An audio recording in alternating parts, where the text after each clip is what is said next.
Hey y'all, it's me, Savannah, and it's time for the next vlog, and I'm here with the GOAT. Boom, boom, boom, boom, boom, boom, boom, boom, boom, boom. Where? Brian Barczyk. Oh, I thought we had GOAT in there. And Noah Barczyk. Jay's driving. Hi, guys. Danny's riding side saddle. What up? And because we're lacking in so much time, we thought we'd do a Q&A with Brian Barczyk. Now, give me a second. Let me put this on a tripod so it's not as jiggly as it is on my hand right now. So, we thought we would do a Q&A with Brian Barczyk and Noah Barczyk. That's me. First question, how do you feel about Shawn Michaels? You know, I'm going to be honest with you. He's my favorite wrestler. Uh-huh. I've been following him since I was a kid. Is that why you look like you designed your look? Right. You know how dogs eventually kind of look like their owners or vice versa? Uh-huh. That's what it was. That's it? Yeah. Actually, I'll be honest with you. I don't even think I've seen a picture of Shawn Michaels. I don't know who he is. I feel like I might know what he looks like, but probably not. Well, apparently he looks like this. That's what everybody tells That's what you. everyone says. Question number 2. How do you feel about? I feel like the light doesn't look good. Hang on. You said the light was perfect. Okay, now it is, but every time it jiggles, it relights itself. Okay, question number 2. How do you feel about the future of reptile hobbying? Bam! Keep on talking. I'm gonna drink my drink. I think the laws scare me. The legislation scares me, but I think that if it wasn't for legislation, we would be, it's just exploding, right? Right. People love reptiles. More people love reptiles. They become more mainstream. As there's more captive breeding, you've got better husbandry, you've got information on the internet. People are just exploding with the love of reptiles, which is great. Right. And there's all kinds of amazing animals that can be kept as pets now, which is really cool. Maybe an alternative for a dog or a cat or something like that if you're allergic. So I think that the future of the hobby is really, really good for keeping if legislation doesn't knock it down. And that scares me badly. Affirmative. Mm-hmm. And what do you think the best thing is to do if you're a reptile hobbyist? Well, number one, you got to follow USR, USR.org. They're our advocacy group that basically protects us from all these laws, fights our laws and stuff like that. So even if you can't afford to join them, for money's sake, follow them on all the social media and stuff like that, because without them, we'd be in big trouble. Absolutely, absolutely. Go to their website and email your local senator. Yeah, for this particular situation, we need to do that. But anytime there's ever a local or national thing, they give us alerts. So that's great. And then we can keep reptiles forever. So we are on the way to Ty Park's Iguana Land right now. Ty just had his opening day on Tuesday, but we didn't get to make it because we've been filming a bunch of stuff at Gatorland, and it's going to be amazing. You guys are going to love that. So I have a question. Noah, what has it been like for you growing up with your dad as a social media star? Well, it's really weird because usually someone's dad, I don't know, they're working in the factory. They're building Fords, or where I'm from, they're building Chevys or Fords or something. But people, they always, I got a discount on water yesterday. Because they were like, you're Brian Barczyk's son. I'll give you a family discount at the park. They knew me. Yeah? So, that stuff happens, right? And it's something most people's dads aren't famous. Right. Or, have any sort of recognition to the public. Right. So, that's really interesting. And then I get to hang out with awesome people like you and Gatorland and all the other people and animals. Right. Which is, the older I get, the more I appreciate and, enjoy being around crocodiles and all that stuff. So I know that Mike Heilman has lots of viral TikTok videos, and his kids do not like the part where her friends at school will come up and be like, dude, your dad went viral, and she was like, oh, and roll her eyes and stuff like that. Was there ever a time when you were growing up that you were kind of like, oh my gosh, my dad's everywhere, can I just be my own person? No, I always thought it was cool, because the same thing would happen to me. They'd be like, dude, look at, I'm watching your dad's vlog. And I would just laugh at it. I'd be like, that's funny, that's my dad. I never got angry or ugh. But I kind of just had fun with it. Well, I don't think they get angry as much as they're like, well, if the video has 5 million views, it should have at least this many hearts, and it doesn't. So nobody really like it's kind of like being a little hater. Yeah. And Noah and I have been on this journey together, though, too. Yeah. That's what you got to remember. A lot of my YouTube, like the way I looked at YouTube, was because of Noah.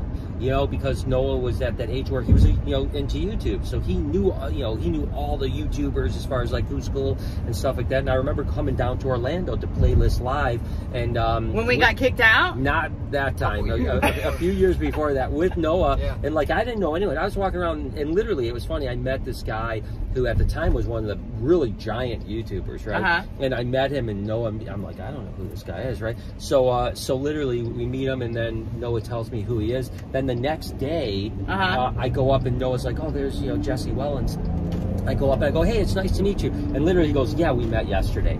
And I'm like, because I didn't even recognize him, and this is like a big giant. So Noah's walking around pointing out these YouTubers. So what ends up happening after that is I'm like, I've got to start watching YouTube, start to get to know these YouTubers, and I started taking it really serious. So Noah and I have always had the connection of social media. You know what I mean? Like we all love it now, TikTok and all that other stuff.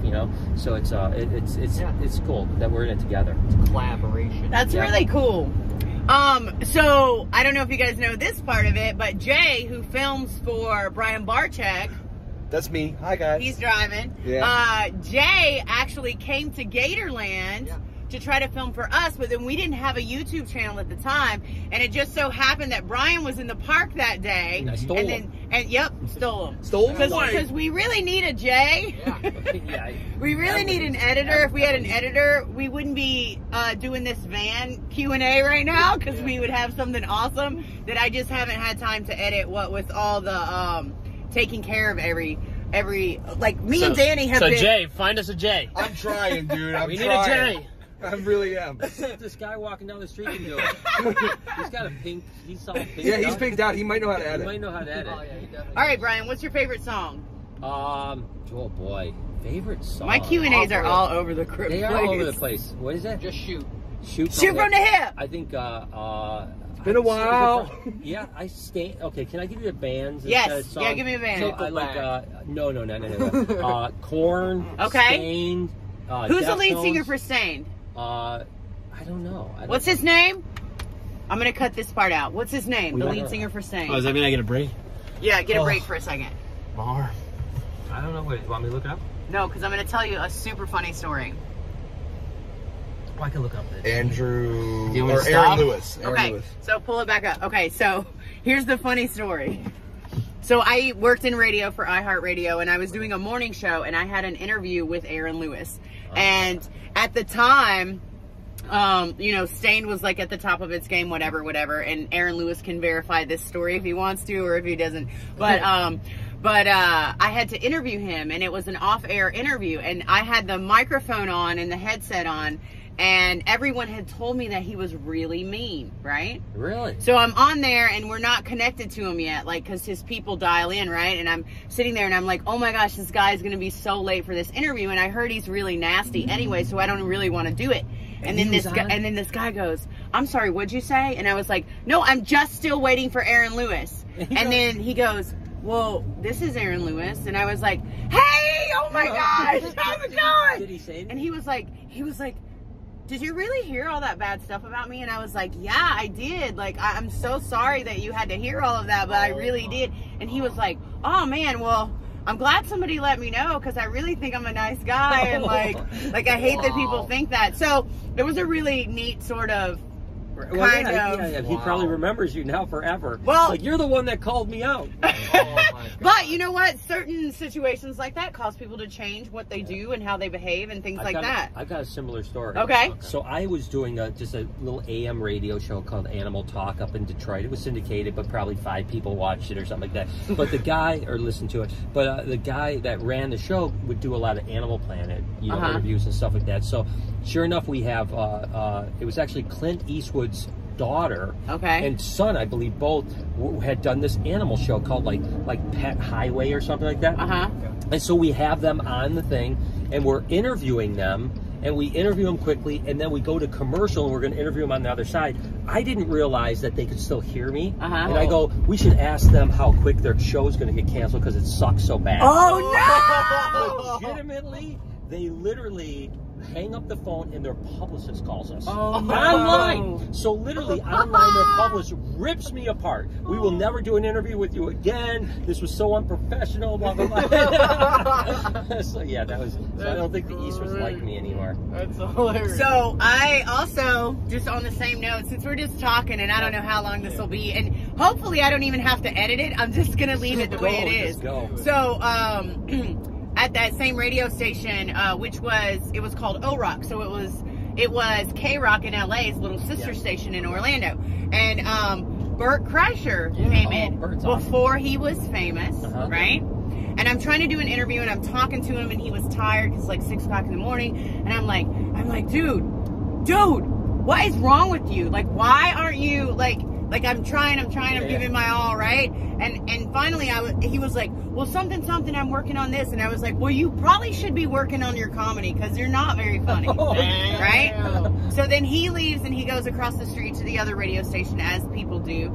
And they go, well, what's the worst interview you ever did? And he goes, oh, I just did it 5 minutes ago with this girl named Savannah, right? So fast forward, I'm on that radio show and Bert Kreischer is coming in and I'm so scared, right? So he comes in and he sees me and I'm like, dude, I'm so sorry. And he was like, you know what? Don't be sorry. What you said to me that morning made me go home and reevaluate my whole entire life and what I was doing. Oh my God. And now he's like a super billionaire and I'm just side saddled to Brian riding in the back of the car. That is dope. I met Bert Kreischer in a parking lot.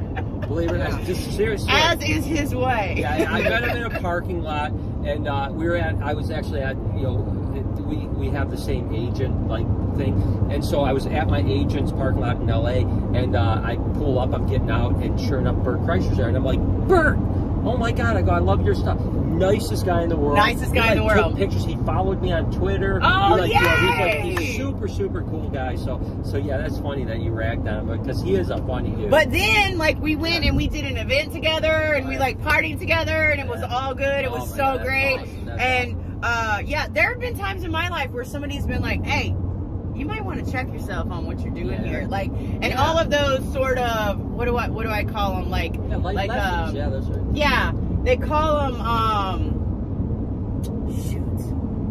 hang on, I got it. Let me think for a second. It's a moment of clarity. Moments of clarity can definitely change your life. I agree with that 1000%. We've all had them. All right, favorite kind of animal you've ever had? Favorite kind. It doesn't have to be one specific. That you had. Gosh, that I've had.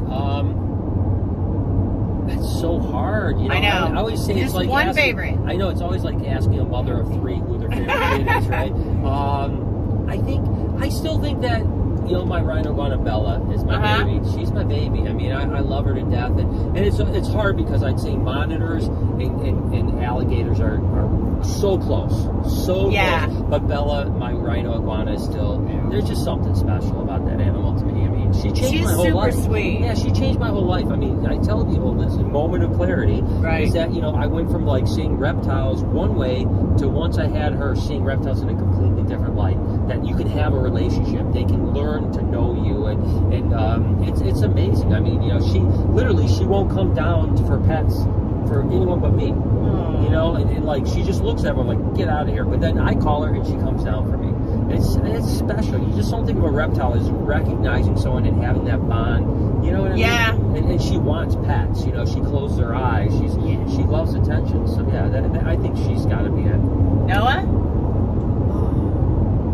I love my dogs. Yeah, dogs are awesome. Like, there's a bunch of reptiles I love, but nothing compares to like my dogs. Yeah. Just because like I get to cuddle them and they're soft. Yeah. And like whenever I need a hug, I just pet my dogs. Yeah. So. Danny, favorite animal ever? That I've had, I have a goldfish. That's all I got right now is a goldfish. Is it good? You have to take care of so many animals at work, so I figure a goldfish is easy to go home to. You don't have to worry about it. And Jay? Oh, that's a hard one. I'd either say, dogs are definitely up there for me. I have 2 new puppies that are absolutely amazing, but even boa constrictors I've always had a lot of fun with. So I would say boa constrictors if we're talking reptiles. Okay. For sure. Okay. All right, they're breaking, Jay. Yep. What's I'm trying. I just didn't want to slam on the brakes, bro. Listen. They're breaking. No more interviews for Jay. We're being super safe. We are being super safe. Yeah. Favorite animal for me, obviously, was Blackwater, the big alligator. Before that was a big, huge sulfur water monitor that lived in California at the Reptile Zoo. Yep, I remember Bumblebee. And yep, Bumblebee was his name. I have a tattoo of Bumblebee. Where is it? Where is it? Bumblebee. He's really the first reptile I ever loved. Yeah. And I loved him. Like, I would have done anything for him. Yeah. Anything in the world. And so he was my favorite ever. Okay, back to favorite song, and then we're gonna wind this video up. All right. Song? Favorite song. All right, so I'm going to tell you a story real quick. It's I always have a story with me. No, I love can't it. answer the story. I love it. So for about 10 years, I never took off or landed a plane without listening to "It's Been a While" from Stain. Oh, yeah? It would have to be in my headset when I took off or landed for like 10 years solid. I flew around the world, and every place I flew, I have to listen to "It's Been a While" from Stain. Okay, how's it go? I don't know. I don't know that song. It's been a while. Since a song. You know it. It's been a while. Yeah. All right, Noah, favorite song. That's tough, man. That's tough. I don't know. I like I know you love Light Skin hip-hop. Keisha. She's one of your favorites. I also know that you love Megan Thee Stallion is one of your favorites. No. I like their looks. Let's just go with something. Oh my god. I don't know. It's so hard. Some hip hop. I don't have a favorite. Like, I don't have a song I just go, this is my song, and I just click it. I just like have a playlist or whatever. So if we were going to ask you to sing a song right now, what would be the song? Oh, Mary Had a Little Lamb. Sure. Drop a little rap on us. Snoop? Snoop? I like Mac Miller, honestly. A lot. Yeah? Yeah, I like listening to him. He has sad albums. If you ever want to be depressed. No, I don't. But what about Juice WRLD? I like Juice WRLD. So I'm a new fan of Juice WRLD. Yeah. I think he was a genius. He is. He you know, he freestyled for like every single every song on every single everything. But he went on the radio and he freestyled for like 2-3 hours. Oh my gosh. Straight. Yeah. He just freestyling good songs. Well, even when he would record in the studio, he would walk in and he would get him to drop the beat. Then he would do a whole version of the song. Then he would start all over. Then he would do it again. Then he would start all over. Then he would do it again. All 3 times, absolutely different. Wow. And then just walk out and be like, pick the best one. Or like Kendrick Lamar, obviously. Like Higher Power. That one's a good one. High Power. Okay, okay. Danny, favorite song? Well, my go-to song when I was younger. Wow, Jay. Hey, it's Ryan, man. My go-to was always Eminem. Yeah? Eminem, Lose Yourself was my go-to song. Let's hear a little bit. That always got me pumped up. I can't, my voice is a little parched right now. Or no, he didn't do that. He did, yeah, he was part of the halftime show. Yeah, it was part of Yeah, he was. That was always my go-to. You own it, you better never let it go. You only get one shot, do not miss your chance to blow. Cause opportunity comes once in a lifetime. Yeah! All right, Jay, your turn, but don't put the camera on Jay. Jay's gotta drive. Yeah, and I don't even, you're never gonna know the song that I even like. It's a song called Electric Sunrise by Plini. That's like my favorite song. That's a that good one? No, I have no idea what that is. You brought up memories, bro. Yeah. Have you ever heard of Hippie Sabotage? No. Holy garb. It's so good, dude. It's so good. It's like, dude, they like blow your mind. It's 2 brothers. One is like good with the fucking like hip hop. I don't know what it is, man. They click squares and stuff and shit goes off. And then the other one plays guitar and sings and stuff. And then they do it together and they create like rave kind of hip hop. Just amazing music that goes into your chakras, man. It just shakes you up. Chakra. The chakra. You gotta listen to it. So I'm a big fan of Tupac. I'm a big fan of Dolly Parton. I'm a big fan of Buck Owens. Okay. Do you know who that is? I do not know. You just jumped in like 3 different directions. It sounds like a country to me. He's but like old school outlaw country-ish. Okay. Johnny Cash like style or Johnny Appleseed. Johnny Cash style, Merle Haggard-ish kind of thing. I love Johnny Cash. I love Megan Thee Stallion. She's one of my favorites. Yeah. I go back and forth about Cardi B, but she's awesome either way. She got that wop, boy. Yeah. So what song should we end this video to? Because I'm just gonna put it up just like it is. I'm not gonna edit anything. Oh my gosh. Well, it's gotta be. It's been a while. It's been a while. But we don't know the words to that one. So just pretend you do. No, yeah, we can't sing that one because I don't know it. We did good on Eminem. We did good on Eminem. So we gotta pick something like that. We could do Snoop Dogg. What Snoop Dogg? Like every day. Not that one. Not that one. I don't know. I don't know anything. So my favorite TikTok trending song right now is she ain't got no money, her hair is kind of funny, her hair is kind of wild and free.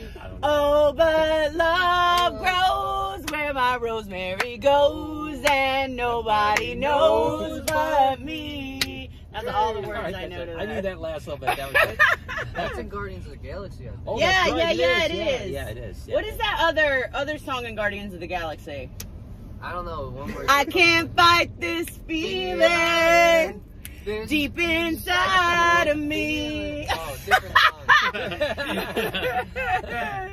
All right, guys. Well, I hope you enjoyed this vlog. I'm so sorry that there's not a lot of animals in here. Only these human animals in this car.